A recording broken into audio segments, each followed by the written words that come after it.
శ్రీ గురుదత్త, జై గురుదత్త. దత్తభక్తులకు నమస్కారము. ఈరోజు మనము శ్రీపాద శ్రీవల్లభ చరితామృతంలో 4వ అధ్యాయము ప్రారంభించుకుంటున్నాము. శంకరభట్టునకు కురువపురమున వాసవాంబిక దర్శనం. పళనిస్వామి వారి ఆజ్ఞానుసారము మేము ముగ్గురమును ధ్యానము చేయుటకు సంకల్పించితిమి. శ్రీ పళనిస్వామి ఇట్లనెను, నాయన మాధవ, వత్స, శంకర, మనము ముగ్గురము ధ్యానస్థులమయ్యదము. మనకు కలిగిన ధ్యానానుభూతులను గూర్చి చర్చించుకొందుము. ఇది శ్రీవల్లభుల వారి ఆజ్ఞ కనుక తప్పక ఏదో గొప్ప ఆధ్యాత్మిక పరిణామము మనకు భవిష్యత్తులో అనుభవంలోకి వచ్చును. భవిష్యత్తులో పుణశకము వ్యవహారమునందు ఉండును. ఈరోజు పుణశకము రీత్యా 25/5/1336. ఈరోజు శుభ శుక్రవారం, సర్వయోగ శుభములు కలిగిన యోగ సంపూర్ణమైన మహత్తర దినము. ఈరోజు మన జీవితంలో ఎంతో ప్రాముఖ్యత కలిగినదే ఉన్నది. నేను నా స్థూల శరీరమును ఇచ్చటనే ఉంచి సూక్ష్మ శరీరముతో కురువపురము పోయేదను. ఒకే పర్యాయము 4-5 చోట్ల ఒకే సమయంలో సూక్ష్మ రూపములో విహరించుట నాకు బాల్యకేడ. మనమందరము శ్రీపాద శ్రీవల్లభుల ధ్యానములో ఉండేదము. వారి ఆజ్ఞ అయిన తదుపరి నేను సూక్ష్మ శరీరముతో కురువపురంలోని వారి సన్నిధానమునకు చేరేదను. పళనిస్వామి వారి మాటలు విన్న తదుపరి నాకు వింతగా తోచి, స్వామి, మాధవుడు శ్రీవల్లభుల వారి దివ్యమంగళ రూపమును దర్శించెను. మీకు సదా శ్రీవల్లభుల వారితో సూక్ష్మభూమి కలలో అనుభవం ఉన్నది. మరి నాకు హరినామమే గాని వారి నామమే కాని రూపము తెలియదు కదా, నేను వారిని ధ్యానించుట ఎట్లు అని వారిని అడిగి తిని. అందులోకి పళనిస్వామి మందహాసముతో, నాయన, శ్రీపాదుల యందు భక్తి కలిగినచో సర్వము సిద్ధించును. కూర్మము తన బిడ్డను విడిచి ఎంత దూరంలో ఉన్నను ఆలోచనా తరంగములతో బిడ్డను కాపాడును. మార్జాలము తన కిశోరములను నోటితో కలుచుకుని ఒక ఇంటి నుండి మరి ఒక ఇంటికి కొనిపోవును. కిశోరములకు ఎచ్చట సురక్షిత స్థానం అనిపించునో అచ్చటనే వారిని ఉంచును. అట్లే తొలుతొలుత శ్రీపాదుల వారు తమ భక్తులను కూర్మ కిశోర న్యాయమున పాలింతురు. కొంత పరిణితి సాధించిన తరుపతి మార్జాల కిశోర న్యాయమున భక్త పాలనము చేయుదురు. తదుపరి మర్కట కిశోర న్యాయమున భక్త పాలనము చేయుదురు.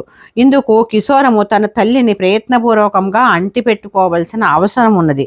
ఇంకను పరిణితి సాధించిన పిదప తల్లి చేప వెంటపడి స్వేచ్ఛగా పయనించు పిల్ల చేపల వలె భక్తులు ఉందురు. నీవు ధ్యానమున కూర్చున్నప్పుడు వారే నీకు దర్శన భాగ్యం ఇత్తురు. శ్రీవల్లభులు అతి ముఖ్యమైన భవిష్యత్తు నిర్ణయము ఏదో చేయదల్చి నన్ను సూక్ష్మ రూపంలో ఈ మహత్తర దినమున కురువపురమున రమ్మని సెలవిచ్చారు. ధ్యానములో వారి ఆజ్ఞ ఏ క్షణమున ఆగునో ఏ క్షణమున కురువపురము పోయేదను. అచ్చట ఏదో మహత్తరమైన సంఘటన జరగబోచున్నది. అది కనులారా కాంచడి మహత్తరమైన అవకాశమును శ్రీ దత్తప్రభువులు దయచేసిరి అని పలికి వారు ధ్యానస్థులైరి. తదుపరి నేనును మాధవుడును కూడా ధ్యానస్థులమైతిమి. ఈ రకముగా ధ్యానము 10 గడియల కాలము జరిగినది. అందరూ ఆశ్చర్యంగా ఒకే పర్యాయము ప్రకృతిస్థులమైతిమి. ధ్యానానంతరము శ్రీ పళనిస్వామి మహోల్లాసముగా కనిపించిరి. నేనును మాధవుడును శ్రీ స్వామివారిని తన ధ్యానానుభూతిని గురించి చెప్పమని ప్రార్థించితిమి. దానికి వారు చిరునవ్వులు చిందిస్తూ ఈ విధముగా సెలవిచ్చిరి. ఈ కలియుగమనందలి జనులకు ఎంతటి మహద్భాగ్యము! కురువపురము గ్రామము చాలా చిన్నది అయినను శ్రీపాదుల వారి యొక్క మహత్తును గమనించిన వేద పండితుడు సద్బ్రాహ్మణుడు అయిన శివశర్మ అనునతడు తన భార్య అంబికతో కురువపురంలోనే నివసిస్తూ ఉండేవాడు. వారిదే కురువపురం నందలి ఏకైక బ్రాహ్మణ కుటుంబము. ప్రతిరోజు అతడు దీవిని దాటి వచ్చి బ్రాహ్మణోచిత కార్యముల ధనార్జన చేసుకుని తిరిగి కురువపురం చేరేవాడు.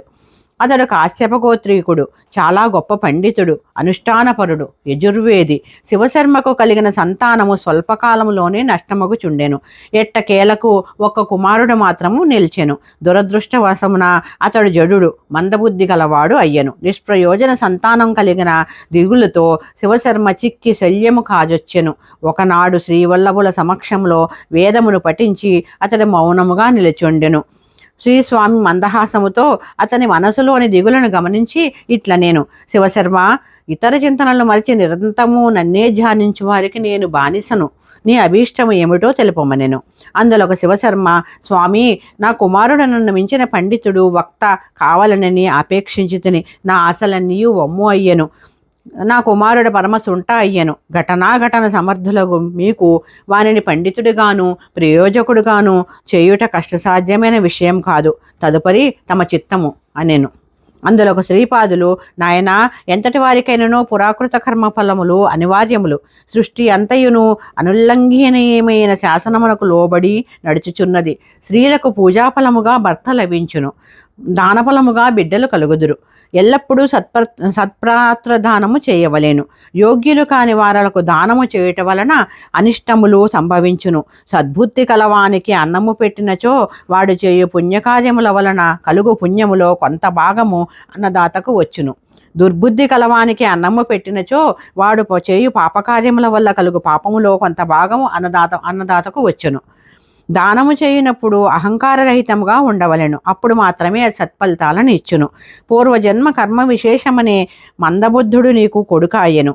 మీ దంపతులు అల్పాయుష్య సంతానము వద్దని పూర్ణాయుష్యుని కావాలని కోరిరి. పూర్ణాయుష్యుని సంగీతని కానీ వాని పూర్వజన్మ పాపము హరించి వానిని యోగ్యుడైన పండితుడిగా చేయవలనన్న కర్మసూత్రమును అనుసరించి నీవు నీ జన్మను త్యాగము చేయుటకు సిద్ధమైన ఎడల నేను వానిని యోగ్యునిగా పండితునిగా చేయదను అనెను. దానికి శివశర్మ స్వామి, నేను వృద్ధావస్థలో ప్రవేశించుతుని.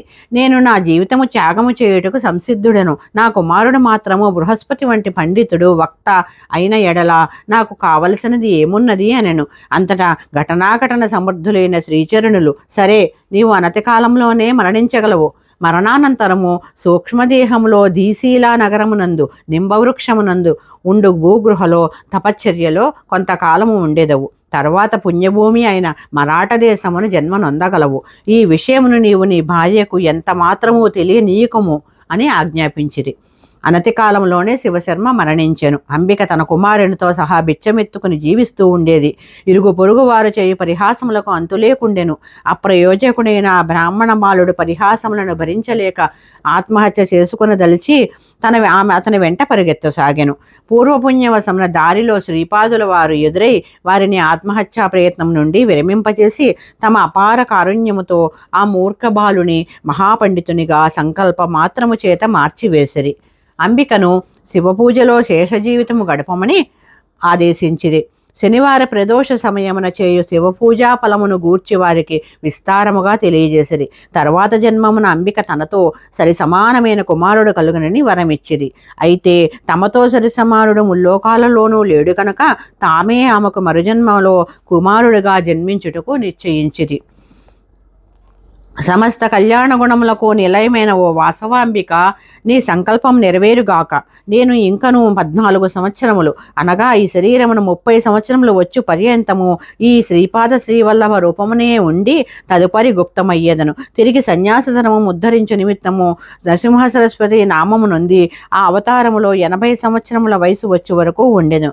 తదుపరి కదలీవనమునందు 300 సంవత్సరములు తపోనిష్టలో ఉండి ప్రజ్ఞాపురమున స్వామి సమర్థ నామధేయముతో అవతారమును చాలించెదను.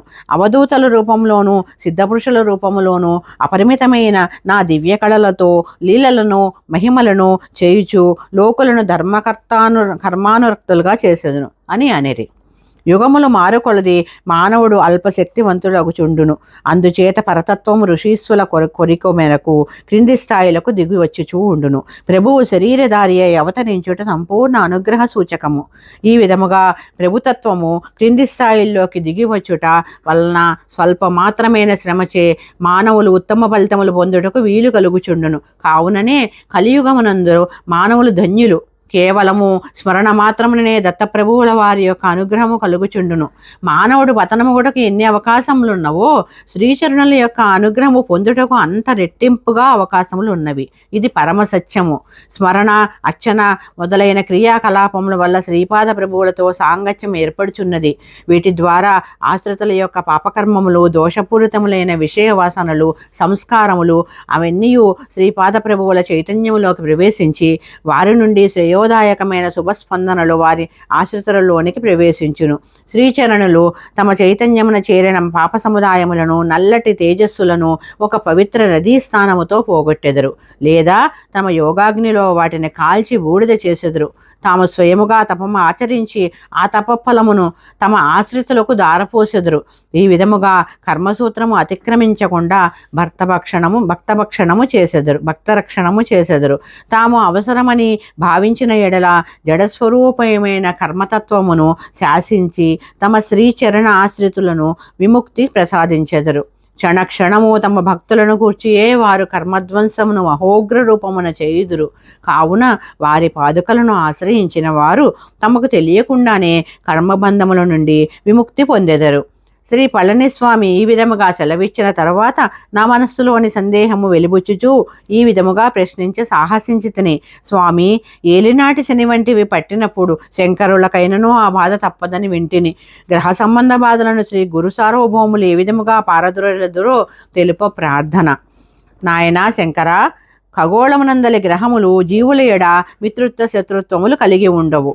మానవుడు జన్మించినప్పుడు వాని ప్రారబ్ధ కర్మకు అనుగుణంగా గ్రహస్ఫుటముతో జనించి ఆయా గ్రహాల ఆచారములను అనుసరించి శుభాశుభ ఫలితములు పొందుచూ ఉండురు.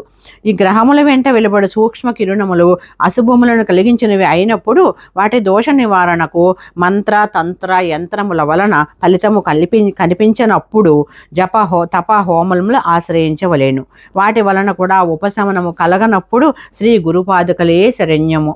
శ్రీచరణులు సర్వశక్తి సంపన్నులు. శక్తులలో మంచివి చెడ్డవి కూడా ఉండును. ఆయా శక్తులు కలిగించు స్పందనలకు శుభములు అశుభములు వసంగుచూ ఉండును. ప్రతి గ్రహమునకు మానవ శరీరమందలి కొన్ని ప్రత్యేక భాగములందు ఆధిపత్యములు కలవు.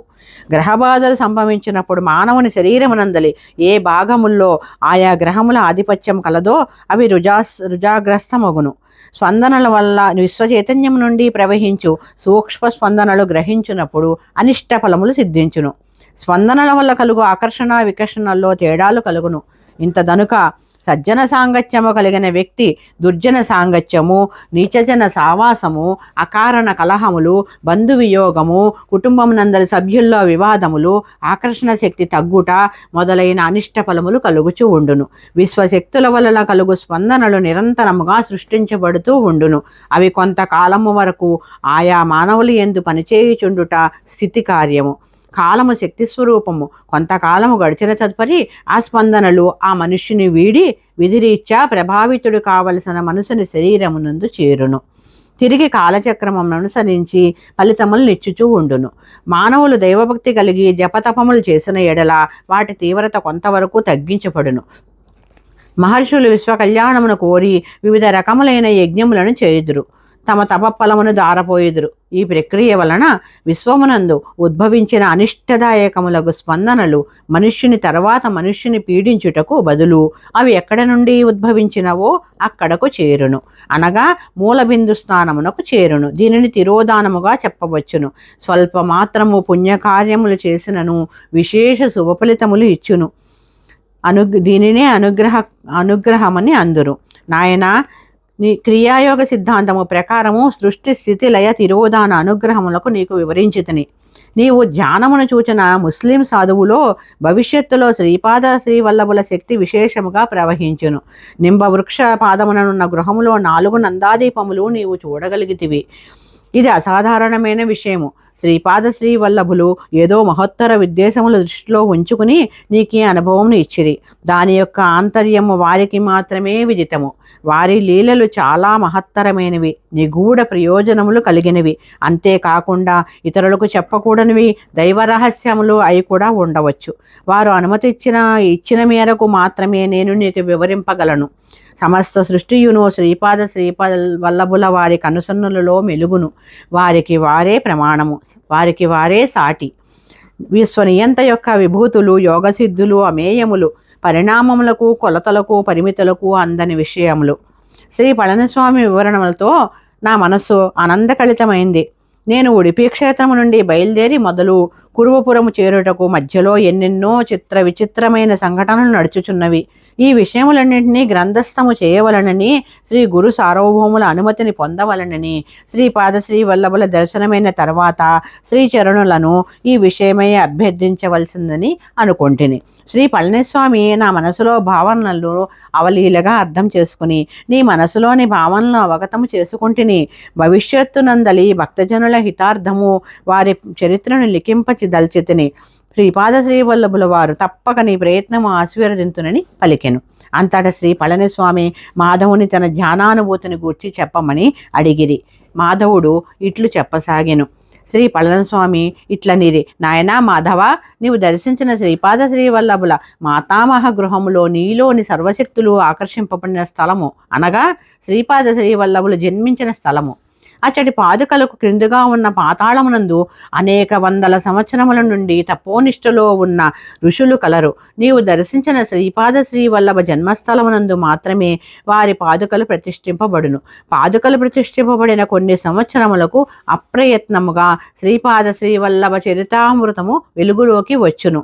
నీవు కూర్చుని ధ్యానము చేసిన స్థలమందు శ్రీపాద శ్రీవల్లభులు, వారి పూర్వ అవతారమైన శ్రీ దత్తాత్రేయులు, వారి తదుపరి అవతారమైన శ్రీ నృసింహ సరస్వతులు యొక్క విగ్రహముల మూర్తులు ప్రతిష్ఠింపబడును.